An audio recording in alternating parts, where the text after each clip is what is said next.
What's going on, my friends? It's Katie Rubin, your friendly neighborhood modern mystic, energy healer, divine light channel, theater director, improviser, dog mom, car driver, Akashic Records reader, human design teacher. I do stuff.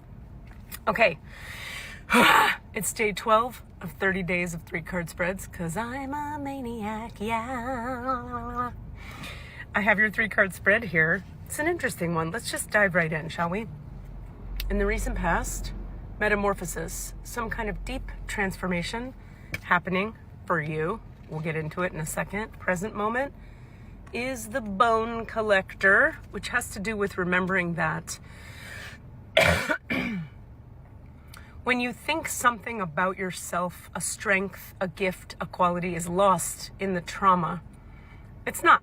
It just feels lost. That's what trauma does, is it separates us from our wholeness, from our experience of our wholeness. But we can know mentally and from our higher self that our wholeness is there. We are there. We may not be present to our there-ness at the moment, but we are there. Healing work is designed to get everything out of the way that keeps you separate from you. But you has never gone anywhere. We'll come back to that. And the outcome is making a choice. Oh my God, I'm so sorry for the coughing. I'm going to pause this. And I'm back. I really like this doing 30 readings in way more than 30 days because it's got me leaning even further into the opposite of perfectionism. Just like show up as you are, coughing and all. All right, so in the recent past position, let's check this out. We've been going through some kind of metamorphosis of some kind. You are in the process of deep and beautiful change. That's a nice way to frame it. Butterflies earn their wings through great effort. The process of change is often painful, for it's never without losses and sacrifices. If you are to transform from one form to another, a part of you needs to die. This is the part that's difficult for people. Oftentimes people come to me for a healing session and they want me to fix them. And they want to change without having to die to their old self. And unfortunately, that's when I have bad news for people, which is that doesn't work. So we all have to go through various layers of internal death, as it were. Letting go isn't easily. It's the morning. Letting go isn't easy, especially when you're used to thinking a certain way about your life and how you live it. Just as a snake sheds its dead skin or a caterpillar dies so that a butterfly can be born, you are required to release your old ideas and embrace a necessary change so you can live your best life. Perhaps you're being asked to let go of low self-worth, a dream that no longer serves you, a relationship that is draining, or unhealthy habits. Despite your fear, you must accept that this is a transformational time for you. There will be some loss involved, but you'll love what you become.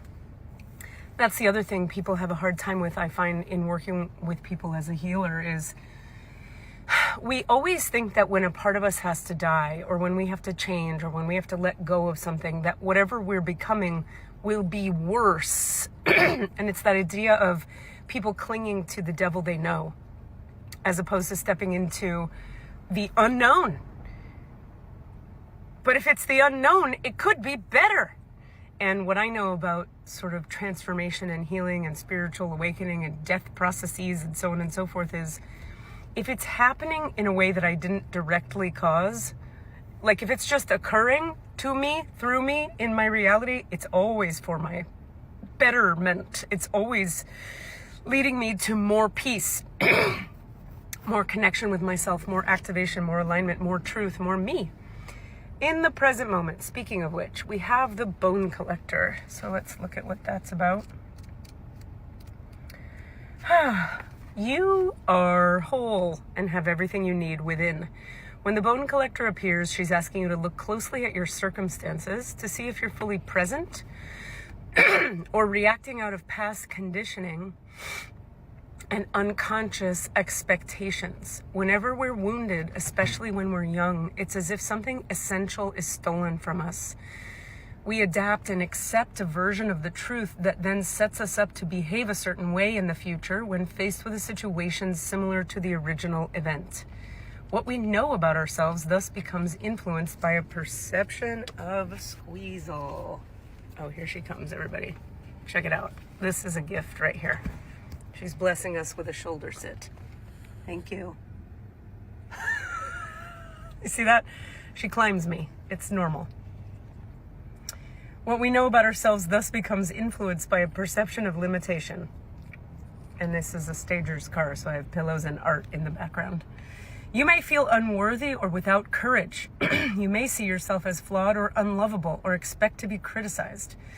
The bone collector reminds you that the truth is that you are a powerful being with limitless possibilities. She has kept safe what was stolen from you in the wounding and is here for you as you reclaim it now. You have everything you believe you lack, and the bone collector is your inner resource. Act as if you have what you need, and you'll find you have it after all.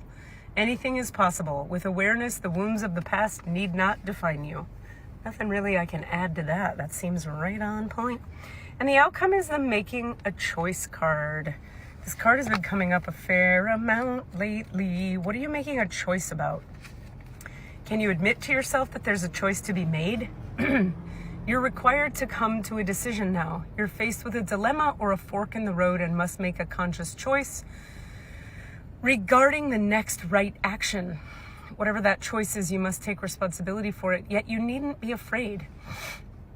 You may not have all the answers right now because the way ahead can't be known until you've embarked and traveled a few steps.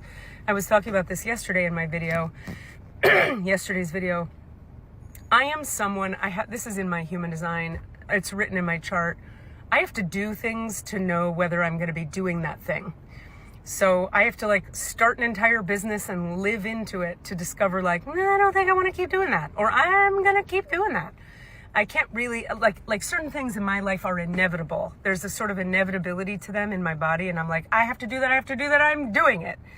And so when she says, you may not have all the answers right now because the way ahead can't be known until you've embarked and traveled a few steps. This is very true for me. I have to embark and travel a few steps before I can know anything. Trust your intuition. So anyway, I become an example for people of like, hey, sometimes it's okay. Take a risk. Do a thing. You might find, what you will find is the truth. Maybe you take 4 steps and realize, I don't want to take 5 steps with this. That's cool, man. That's how you learned it. Okay. Trust your intuition, ask for a sign from spirit, and you will be led to the right path. If you remain conscious and aware, your choice will be the right one at this time.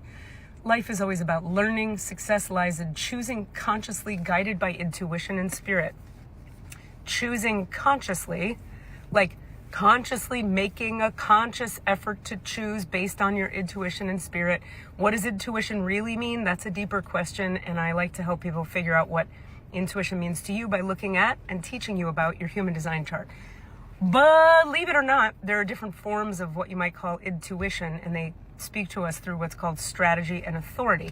But everybody's strategy and authority is unique to them. So consider getting your human design chart read. We'll talk about it. KatieRubin.com for that. We still need your help with the theater company. Go ahead, Squeezle. No? She's still there. Now I have lumbar support in the form of a dog. Our production starts rehearsals on February 5th. We open on March 2nd. It's really soon. We need a lot of money. Can you help us? I love you guys. I'll see you tomorrow for day 13. Lucky 13.